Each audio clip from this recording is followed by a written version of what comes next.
Hello everyone, in this video I will discuss next 20 questions of physics of DSSSB exam which was on 29 June. First question, acceleration due to gravity above the surface of earth is not dependent on. देखिए g का formula होता है gm upon r square. Now mass of earth और radius of earth दोनों पे depend करता है, तो मेरे अकॉर्डिंग ये क्वेश्चन रॉन्ग है. या तो यहाँ पे होता है mass of the body. It does not depend upon the mass of the body, shape size and mass of the body. So coming to the next question, how g varies with depth. इसका formula आपने 11th class में किया है. G dash is g 1 minus d by R. So option 1 is correct. यही आपसे पूछा होता कि हाइट के साथ जी कैसे वेरी करती है, तो g dash upon g is equal to R upon R plus h whole square. Next question, find the moment of inertia of a hollow ring about its tangent. देखिए हॉलो रिंग का about an axis perpendicular to its plane moment of inertia होता है m r square. तो आप पहले तो एक diameter के अक्रॉस निकाल लीजिए. Now these are the two diameters. तो परपेंडिकुलर एक्सिस थ्योरम से आप कह सकते हो I d plus I d is equal to m r square. Moment of inertia along both the diameters which are mutually perpendicular to each other. उनका हमने perpendicular axis theorem लगाया है. सो 2id is equal to mr square. Moment of inertia about the diameter is mr square upon 2. अब आपको पूछा tangent. अब tangent कौन सा tangent, प्लेन में ही tangent या फिर प्लेन को परपेंडिकुलर वाला tangent. तो दोनों ही एक बार चेक कर लेते हैं. एक बार हम निकाल लेते हैं tangent which is in the plane of the ring. तो आई ए बी हो जाएगा आई डी, ये आई डी है, plus m r square. Parallel axis theorem लगाया है मैंने. M r square by 2 plus m r square. So this is 3/2 m r square. और अगर पूछा होता tangent which is perpendicular to plane, मतलब सी डी वाला, तब भी आप पैरेलल एक्सिस थ्योरम लगाते, लेकिन अब ये वाला ले लेंगे आप. इसके अक्रॉस है m r square plus m r square. So answer है 2 mr स्क्वायर. अब इसमें से कोई भी ऑप्शन मैच नहीं कर रहा है, तो मुझे तो लगता है कि ये रॉन्ग दिया हुआ है. बाकी फाइनल आंसर की आने पे हमें पता चल जाएगा. So answer should be 3/2. There is mistake in this question as well. Then next question is find the escape speed for moon. अब ये फॉर्मूला या तो आपको याद हो 2.3 किलोमीटर पर सेकेंड, नहीं है तो आपको एस्केप वेलोसिटी का फॉर्मूला पता होगा 2gr. और g होता है मून पे 1.63, रेडियस होता है मून का 1.74 इंटू 10⁶. तो आप इसे सॉल्व करेंगे तो 2.38 किलोमीटर पर सेकेंड आ जाएगा. Now next is a boy throws a stone at speed of 28 metre per second. Stone makes angle 30 degree with the horizontal surface. Now maximum height का फॉर्मूला लगाना है आपने. एच यू होता है u square sin square theta upon 2g. Solving this you will get 10 meter. Now which of the following is a scalar quantity? Angular frequency यहाँ पे scalar quantity है which is 2 pi by t. Linear momentum भी एक vector है, angular velocity भी एक vector है और angular momentum भी एक वेक्टर है. In pure translational motion at any instant of time all particles of body must have same velocity. Pure translation जब होता है तो velocity हर particle का same होता है. Find magnitude of linear velocity of a particle whose angular velocity omega is given. Distance from the origin मतलब r vector given है, तो आप पहले v find कर सकते हैं omega cross r.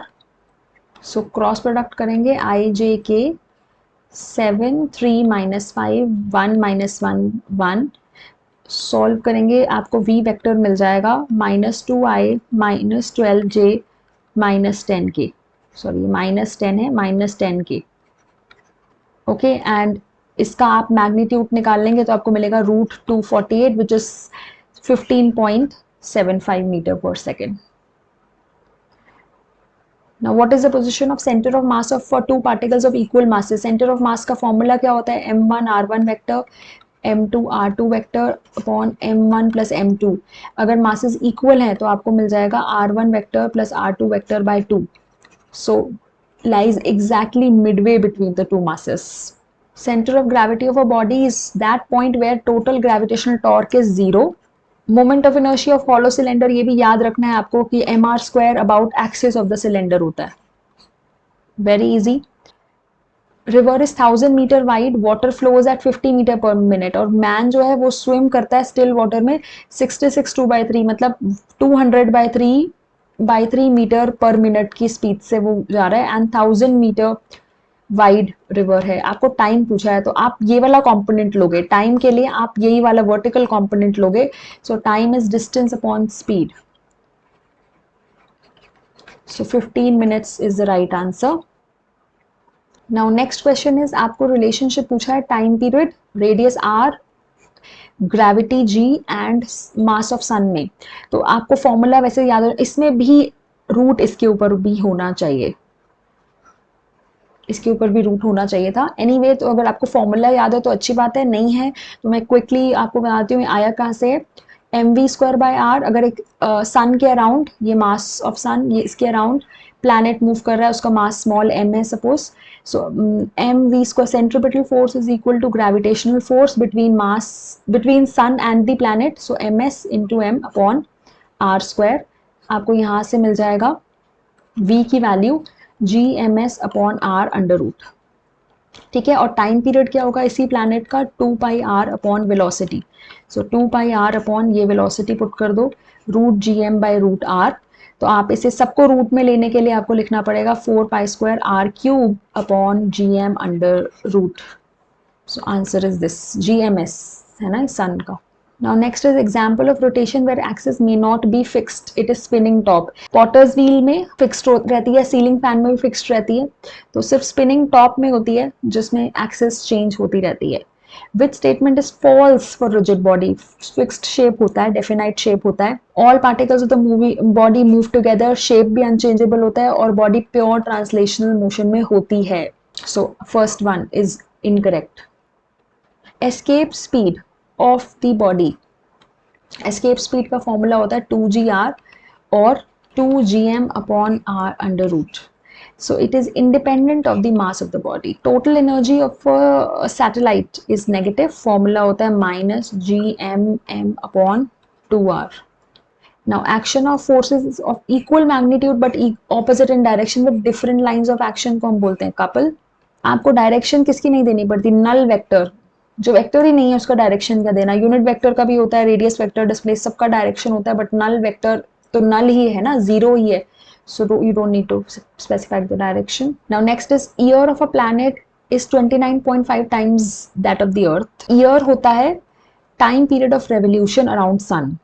ओके, ये सन है, इसके अराउंड एक प्लैनेट मूव कर रहा है, उसका year 29.5 times that of earth है. सपोज अर्थ यहाँ है और वो प्लैनेट यहाँ है, तो इसको मूव करने में the time period of planet 29.5 times time period of earth है. Time period of revolution around the sun. Distance between sun and earth given है 1.5 into 10⁸ kilometre. You have to find distance between sun and the planet. देखिए Kepler's third law use करेंगे. Kepler's third law कहता है time period of revolution around sun का square of time period is directly proportional to r³. So P/T earth, planet मतलब P planet, RP/RE whole cube. तो इसे solve करेंगे, आपको ये आंसर मिल जाएगा, आप पुट करके देखिएगा. So thank you all. If you find this video useful, please like and subscribe to my channel. Thank you.